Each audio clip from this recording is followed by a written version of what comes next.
Welcome to Hampton Roads, home of Hampton Roads Transit. What was once Pantran and TRT, they soon realized that they can be better together, just like that one song used in the wedding of Macho Man and Miss Elizabeth. Actually, I shouldn't be comparing a pro wrestling marriage to a transit company merger, so I digress. Anyways, Hampton Roads Transit has got to be the most underlooked multimodal system in America.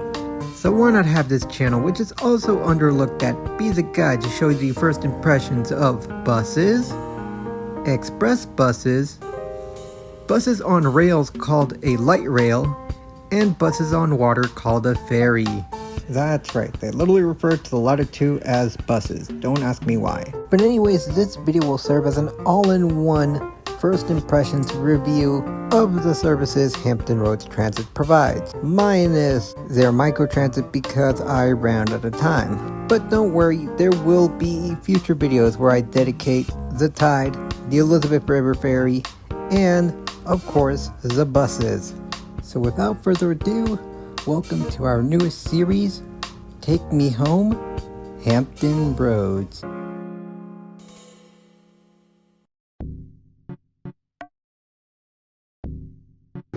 So let's start off with the Elizabeth River Ferry, aka Route 90. And I gotta say, I was very impressed with how punctual they run this service. Literally what you see on a schedule, they will literally depart exactly at the time. They will not leave early, they will not leave late. It is a very insane task to pull, especially since you're in the middle of a marina where other boats will have to depart. You're also sandwiched in between different naval vessels that are currently being worked at. And of course you got the cruises as well, like Carnival. Apparently this boat has some really insane right-of-way, which you'll see in its dedicated video. Otherwise, in terms of the ride itself, it is fairly smooth. The ferry itself does not rock back and forth, thankfully, especially on these choppy waters. And the seats are actually fairly comfortable. They're padded well. They're definitely not like a rock hard seat like a certain vehicle that I'm going to mention shortly. And it's definitely what you need, especially for a fairly quick ride, which I also have to mention, it is definitely a very quick, get it, very quick ride. The only small downside that I do have with this is just that I wish they could expand more, like to Newport News, Hampton, just to name a few. But for now, it is still an awesome ride.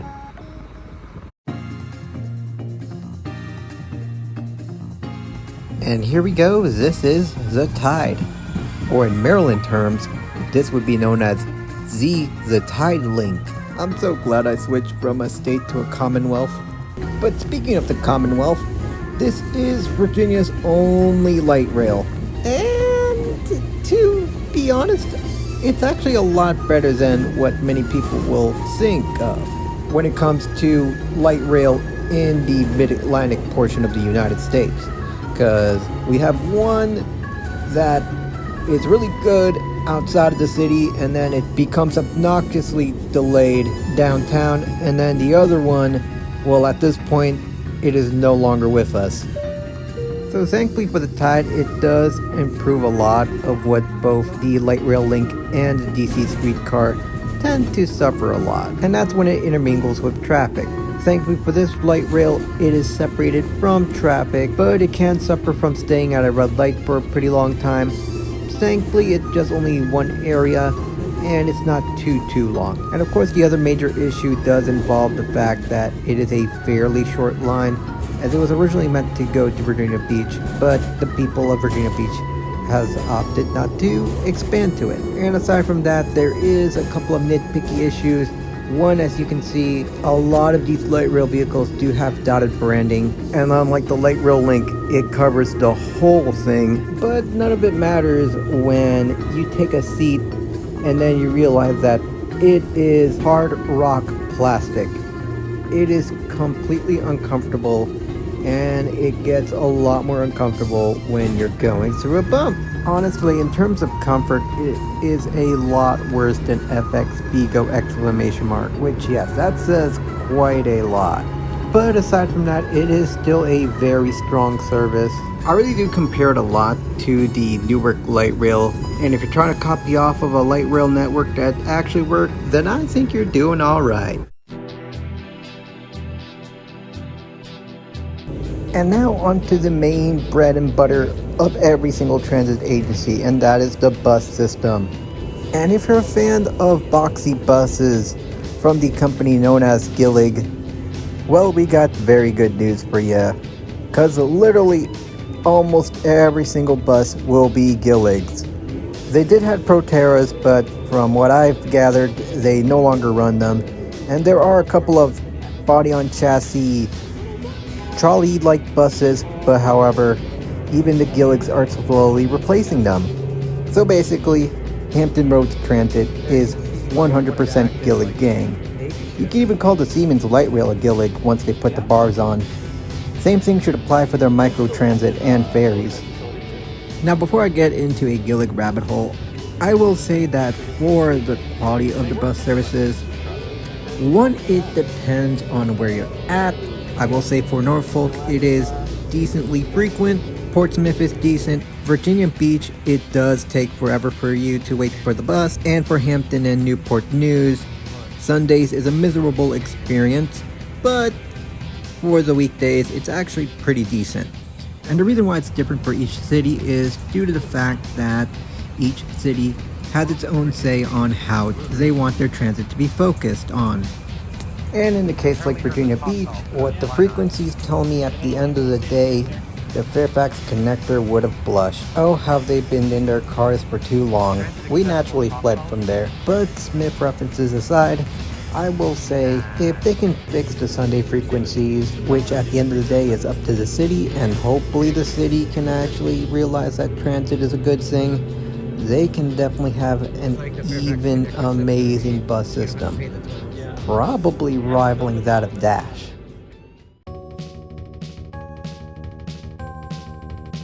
And alrighty, that is my thoughts on how I see every transit in the Hampton Roads region. But before I forget, let's not forget about the fares.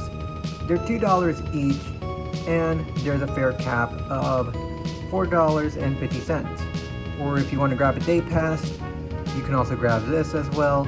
Though keep in mind, I don't think this design exists anymore. You have a more like plain modern design, just like the Water Pass, I believe. And otherwise you can grab the Go Mobile card, which at this point, I think almost every light rail station and transit center that has an active customer service desk, they should have a kiosk to get the Go Mobile cards. And it's a pretty solid system. The fare readers work, and strangely enough, unlike where I live here in the DC region, everybody seems to pay their fares, so that's really good. So with that being said, be on the lookout for future videos where I cover almost each and every service that HRT has to offer, obviously except for the microtransit, which I didn't get a chance to do, but I imagine that they're pretty good. It's a little bit of a change up from my previous two series from Indianapolis and New York, New Jersey. It's definitely going to be a fun summer full of Hampton Roads transit content. So with that, till we meet again, and thanks for watching. Bye bye.